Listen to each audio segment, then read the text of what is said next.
First of all, let's declare victory in the name of the Lord Almighty. Shri Krishna Baldev ki Jai, Shri Ashutosh Maharaj ji ki Jai. Dear congregation, Lord Krishna and Srimad BhagvadGita cannot be separated in any age, in any era. This scripture, manifested by Lord Himself, is a beautiful epic for the whole humanity. It serves as philosophy for philosophers, psychology for psychologists, astrology for astrologers, and spirituality for spiritual beings.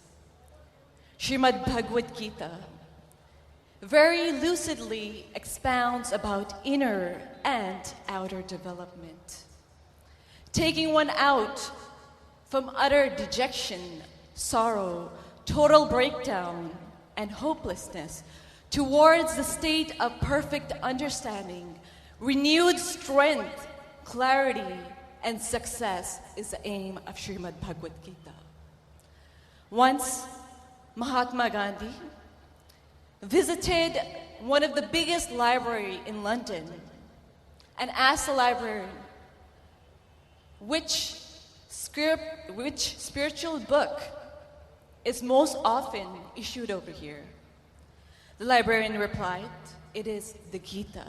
And yes, brothers and sisters, it is very true that places have changed, beings have changed, but Srimad BhagvadGita is still the necessity of man.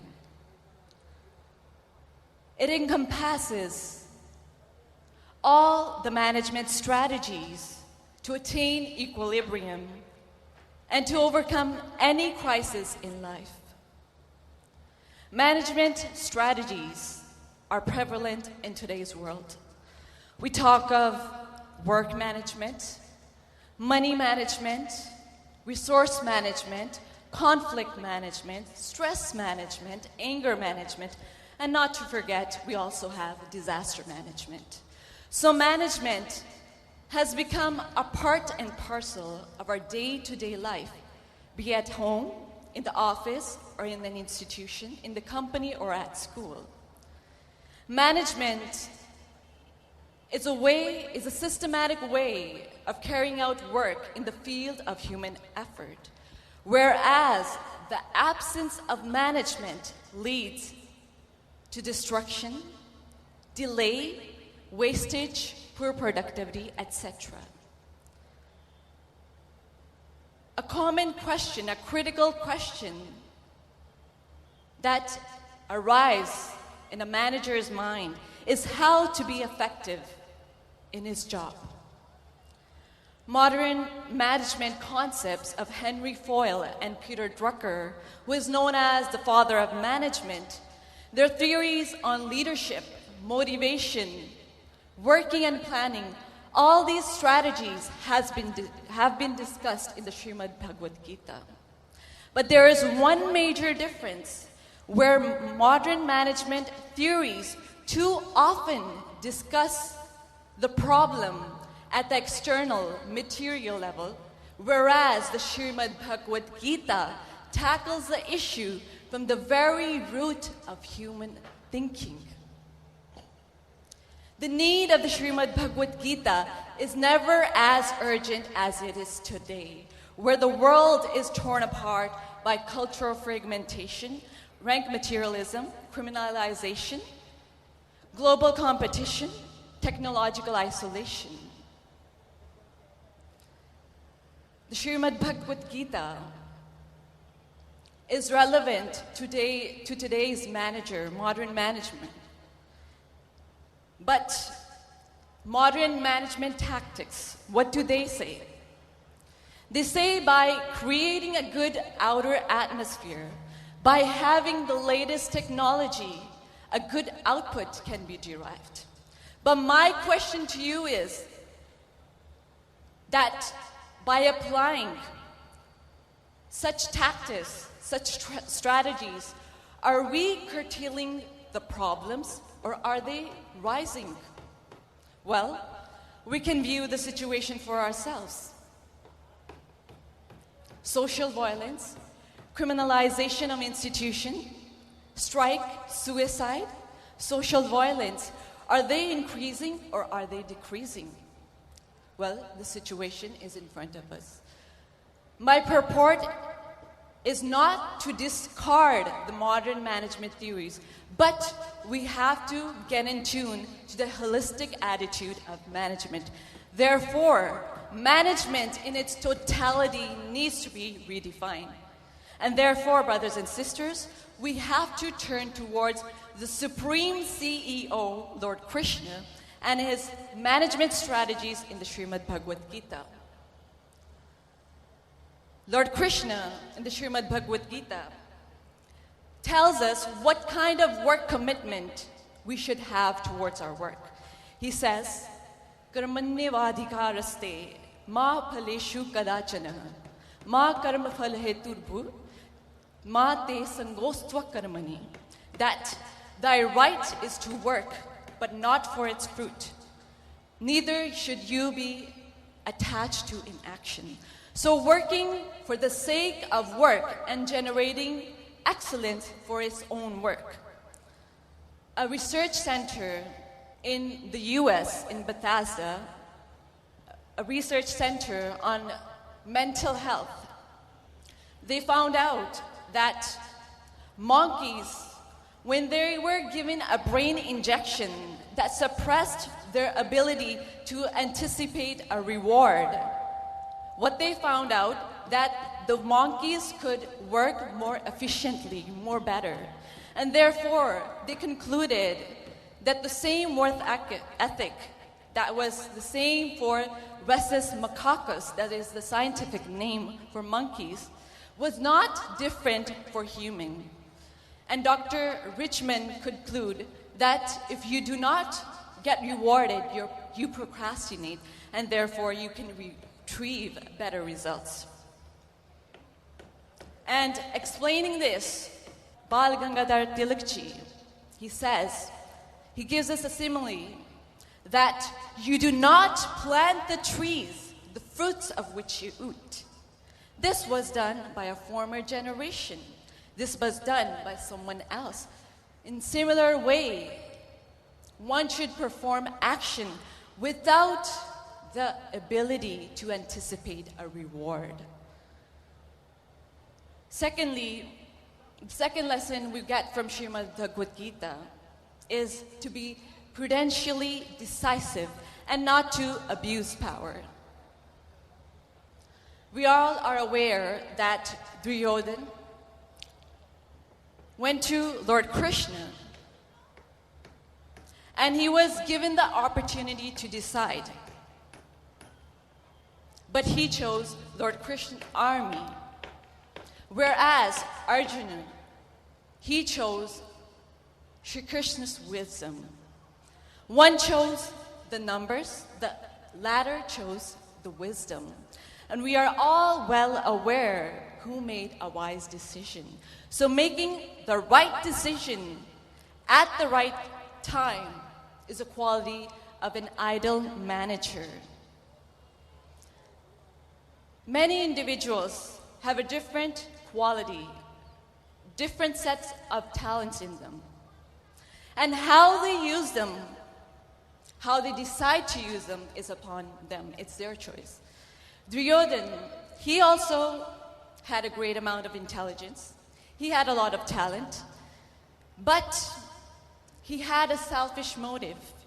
He wanted to seize the throne for himself. And therefore, he is described as evil-minded. And also, it is said that he misused his power for his selfish purpose.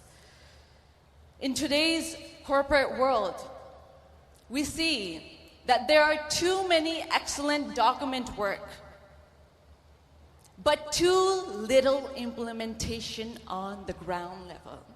Swami Vivekananda ji, he very vividly says that knowledge without action has no value, and action without knowledge is futile. So we need the combination of both. The next lesson we get from Srimad BhagvadGita is to maintain the equilibrium of the mind in all situations.